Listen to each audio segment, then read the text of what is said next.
Welcome to లాలన్నర్. ఈ వీడియోలో మనం సివిల్ ప్రొసీజర్ కోడ్ 1908 గురించి వీడియోలో తెలుసుకుందాం.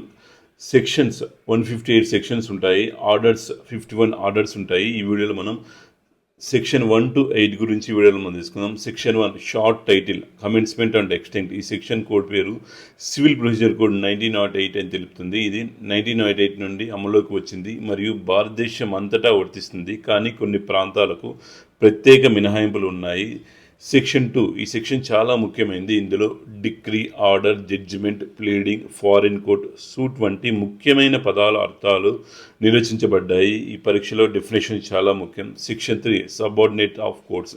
ఈ సెక్షన్ ప్రకారం డిస్ట్రిక్ట్ కోర్టు కంటే దిగువ కోర్టులన్నీ దాని ఆధీనంలో ఉంటాయి. హైకోర్ట్స్ అన్ని దిగువ కోర్టులపై అధికారం కలిగి ఉంటాయి. Section 4 savings. సిపిసిలో ఏదైనా నిబంధన ఉన్నా ప్రత్యేక చట్టాలు లేదా ప్రస్తుత స్థానిక చట్టాలకు విరుద్ధంగా ఉండదు. అంటే ప్రత్యేక చట్టాలకు సిపిసి మినహాయింపు ఇస్తుంది. Section 5 application of the court to revenue court. Revenue court ఉదాహరణకు భూ సంబంధిత కోర్టులు పైన సిపిసి వర్తిస్తుంది, కానీ కొన్ని మార్పులతో మాత్రమే. సెక్షన్ 6 పిక్యునరీ జ్యుడిస్డిక్షన్.